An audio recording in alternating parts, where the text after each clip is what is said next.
Hello, everyone. Welcome to another one of our bi-monthly TEPSA Presents episodes. I'm Todd Neslony, the Director of Culture and Strategic Leadership here at the Texas Elementary Principals and Supervisors Association. We have been thrilled throughout the last couple of months to come online and do some Facebook Lives and provide all of you with some different perspectives and ideas and resources over all types of things.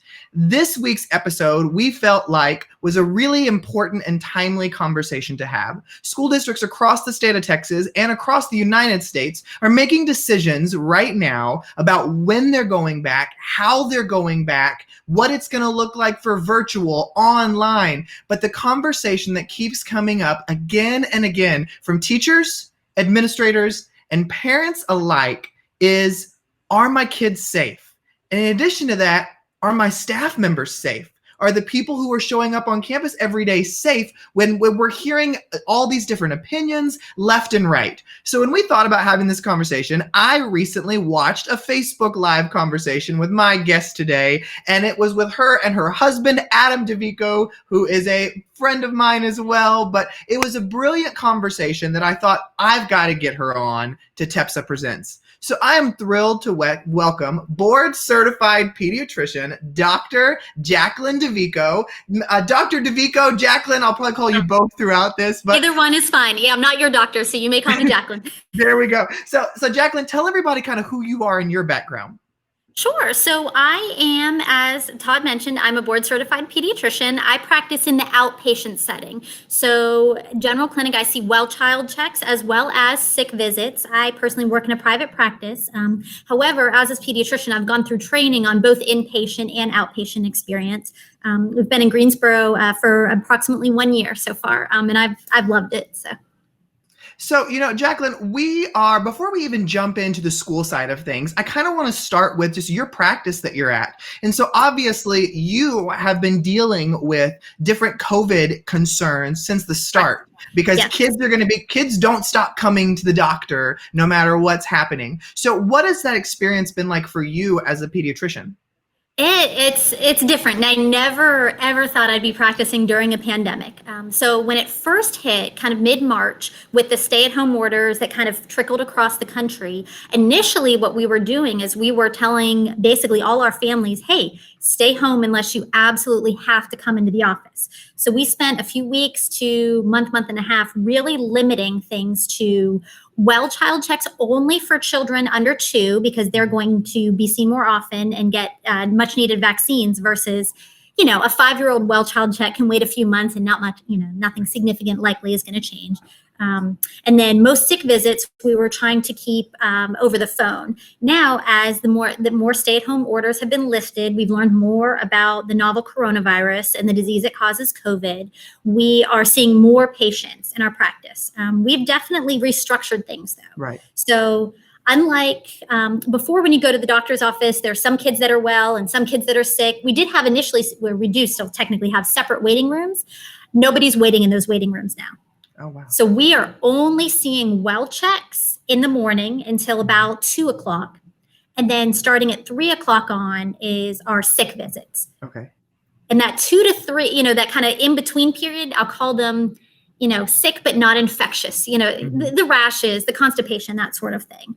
And so when you are thinking about, when all this happened, obviously y'all had to change the way you worked, even what you may wear. And so what are some safety things just as a clinic, before we jump into the school side of things, Sure. What are some safety things as a clinic that you've put into place that you feel good about?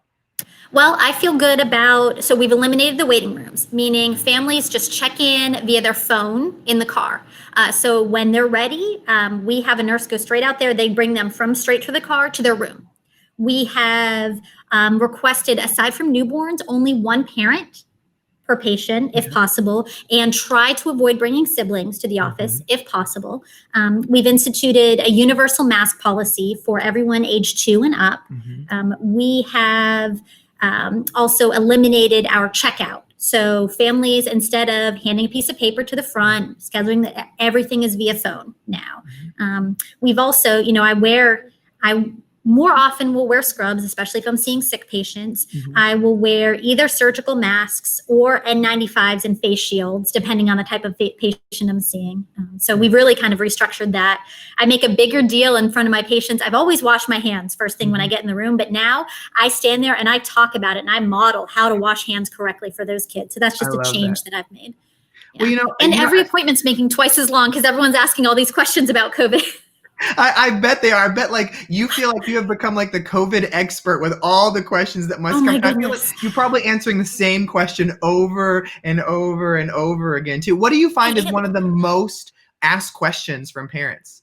Oh, well, I will say, it's more is blah, blah, blah, what I'm doing. Is this safe? What are you doing? I'm going to see a grandparent. Is this okay? I'm going to the beach. I'm doing this. Is this okay? And it's so tough because they're asking me questions that don't have a complete right and wrong answer.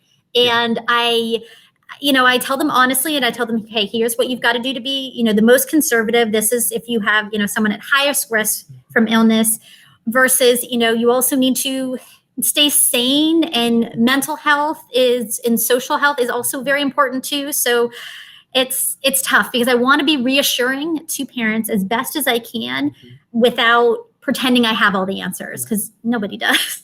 Well, you said something really powerful there, and that is that mental health and social health is equally as important as the physical health. And I think that's been one of the conversations that have happened across the board in education. On one hand, all of us know that a school is a necessity to be in that building for the social, emotional, for the food, for the wellness, for all of that stuff. But on the other side, we've got a lot of educators, administrators, support staff, everybody who have serious concerns too about being in a building with kids. And I know there's all this scientific data out there that talks about how kids may not get as severely sick as often as adults, and all these different things. And so you've got two little boys as well. You've got an incoming kindergartner and an incoming, what grade? Third grader. Third grade. Don't make them older. Third grade. So you've got boys that are going to be heading back to school potentially as well. And so I want to start with the mother side of things. When you think about this as a mother and heading back to school, what are some things that you're hearing that schools are doing or could be doing that make you feel more comfortable? And then on the same hand, are you ready to send your kids back into school? Talk to me about that. Well, so our school district, they are going virtual for the first 5 weeks. Okay. And I think that's a good idea. And I think that's important because schools need a plan. And not only do they need a plan, they need funding behind this plan.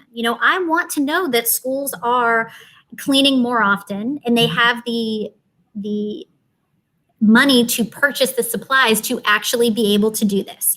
I know my kids have been going to a day camp. They do temperature checks every day there with them, the forehead scanners. They wear masks. The employees there wear masks all of the time. I know that they're keeping kids in much smaller groups than they usually do. And so those are all things I'd like to see schools kind of mimic to keep it safer for children. I will say, though, the working parent in me, especially since my husband is also working, is saying, please open schools up, please send them back. But of course, then the healthcare provider in me is going, wait, no, it's safety. Yeah. So it's this internal struggle.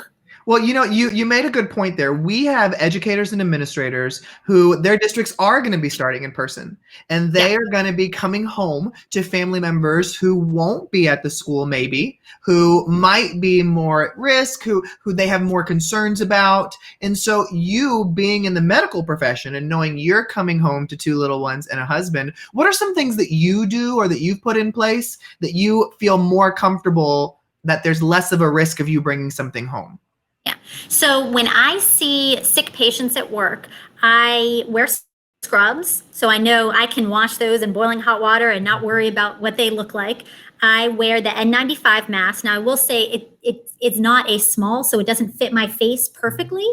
But I also wear a face shield. The moment I come home from seeing sick patients, I basically kind of like strip down, throw my clothes in the laundry machine. I sneak real quick past the front door, hope nobody's standing outside watching me run naked upstairs, and hop in the shower. And I do that. My boys know I can't give them a hug or a kiss or touch them until I shower. And that a lot of healthcare providers are doing that. And that brings me some comfort that if I was exposed to COVID-19 at work, that I am doing my best to protect myself as well as protect my family, those I love. Well, and you made a great comment there. You said that when you're at work, you wear a mask and a face shield. And I know that a lot of educators preparing to go back to work, I've seen a lot on social media recently of educators going, oh, I've got to get the face shields. They look so much more comfortable, or I'm going to buy all these masks. So what do you prefer? I know you wear both. You and I talked about how you wear both when you see the kids that are sickly, to have that double layer. But if you're not going to wear both, which one are you going to go with? Oh, 100% the mask. So it's funny. I think people have this perception that a face shield is more comfortable. So, well, first of all, a face shield is not as effective as even a cloth mask. Now, not to say that there haven't been studies that compare kids messing with a cloth mask versus not touching a face shield. Right. But a face shield actually, so first of all, it kind of sits on your head. It's curved. And so what it does is it catches the light. So you're going to turn your head and the light hits it a certain way. It's going to blind you. And then you got to shake it and fix the way you're hitting. Secondly, it goes down pretty low. So if you tilt your head down a little bit, it bumps against your chest and it slides up on your head. And then you have to adjust it. Honestly, it is so much more annoying than the mask, because the mask, at least it stays there. It doesn't move. And I think I'm more used to the mask, but I wanted to put that out there because I think there's this perception that face shields are going to be more comfortable. And me personally, they are not. And I had to ask that because I'm one that thought, if I was going back into a school today, I'd probably wear a face shield because they look just like they would be more comfortable. But I'm glad that you said that and of course it's going to work differently for everybody. We all know that. But I think it's important for people to know that don't be confused or don't be deceived to think that it's better for you or it's more comfortable. Try out what works for you and go with that. So, you and I beforehand also talked about how there's really been a really across the board, people feel the same way about something you call the 3 W's. So tell me about that. Yes. So the 3 W's, I think, are the most important things for us to do as a community, for us to do to help make schools in just life safer. So one is wearing a mask. So masks are recommended for everybody in short spurts, even ages 2 and up. And I will say, as a pediatrician, I realize I'm not watching these kids for 7 hours straight. Even the little ones, if the parents model good mask wearing, the kids do great. Yeah. If the parent's sitting there then the kid does the exact same thing. It's really funny to watch. I can almost walk in and based on the parent, predict how well the child's going to keep their mask on. Well, I want to jump in and add something to that right there, because you just said something really powerful. It's what the parent models. And, yes. I spoke to, I hear all these conversations, of course, online about these kids are too young to wear a mask. These kids aren't, all these different things. And I had a kindergarten parent reach out to me and she and I spoke for about 30 minutes. And what she said really impacted me. She said, I get really upset when parents right away, before even trying a mask on a kindergartner, first grade or second grade, those ages right under 10, yeah. but while they're in school, she said, and they just say they can't wear a mask. They're too young. They're going to mess with it. She said, my son has an autoimmune deficiency issues. She said he's had to wear a mask to school every single day so that he doesn't get sick. She said, this isn't because of COVID. He already has. And she said, and because we model it at home, we practice wearing it sometimes. We talk about how to leave it alone. And she said, he's done great. The other kids are really respectful. And she said, and he hasn't gotten sick. And so I think that what you said there about the more we model things, as with anything, the more kids are going to be comfortable. Right. Absolutely, yes. And it's important, lots of kids who have autoimmune or immunodeficiency conditions, kids who are going through cancer treatments, chemotherapy, which lowers your immune system, lots of kids needed to get used to wearing masks. And, lots of kids in other countries wear masks just fine. And it takes practice. Young kids hate wearing clothes too. My boys, the moment they come through the door, their shirt comes ripping off, but they know to wear a shirt out in public. Parent modeling that for children, I think is just, it's really important. If the parent is committed, the child will be committed. So what's the next W?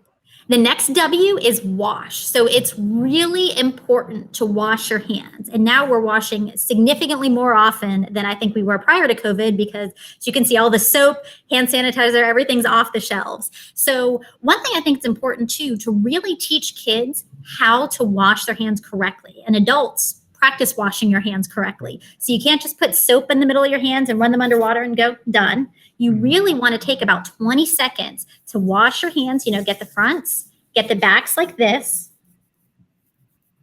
You want to get the fingertips, and then you want to get your thumbs. And at the very end, you get your wrists. And then that's soap all over. Then you run it underwater and get the water off. And so, and I think that's huge as educators are going back, for those that have to. I think regardless, we can't wait and hope that parents train kids how to wash their hands, or we can't just tell kids wash your hands. It's like telling a kid to brush their teeth. If you don't teach them how to do it, they're not going to do it right. Exactly. Yes. And so I think that's so important. I wouldn't, when you were showing that, I wouldn't have thought of making sure to get the thumb. That was one that stuck out to me and then the wrists, like those are parts that I wouldn't have necessarily jumped to right away. Mm-hmm.